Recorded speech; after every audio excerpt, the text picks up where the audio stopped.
మా సతిగాడు షాన్ రోజుల సంధి సతాయిస్తున్నాడు. అక్క మళ్ళీ అప్పటికి రేట్లు పెరుగుతాయి, మనం ఇప్పుడే కొనుక్కోవాలి. నువ్వు జల్దిన ఒక ఫ్రిడ్జ్ ఒక కూలర్ పట్టుకరా అని ఒకటే లొల్లి. అరే ఇప్పుడు పైసలు లేవురా, తర్వాత కొనుక్కుందాం తి అని అంటే అస్సలే ఊకుంటలేడు. సరే కూలర్ అన్న పట్టుకొద్దామని పోయినా, వామ్మో ఏం రేట్లు ఉన్నాయి. బుడ్డ కూలర్ కూడా 4-5 వేలు చెప్తున్నారు. అవు మరి వచ్చేది ఎండాకాలం కదా, డిమాండ్ అట్లనే ఉంటుంది వాటికి.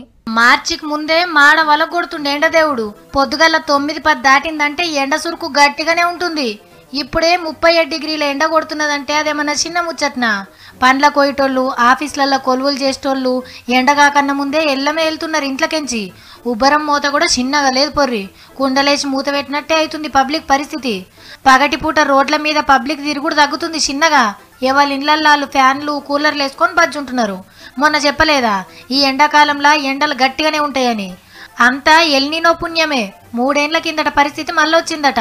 మీది బాధ నుంచి చలిగాలులు ఒచ్చుడు తగ్గింది. సముద్రాలలో అల్పపీడనాలు జాడలేదు. మొగుల మీద మబ్బులు మోకలేక ఇట్లయితుందంటున్నారు వాతావరణ శాఖోళ్ళు. ఇప్పుడే ఇట్లుంటే ఇక ఎండలు ముదిరినాక ఇంకెట్లుంటుందో. కాబట్టి ఎండాకాలం వెళ్ళేదాకా జర పైలం.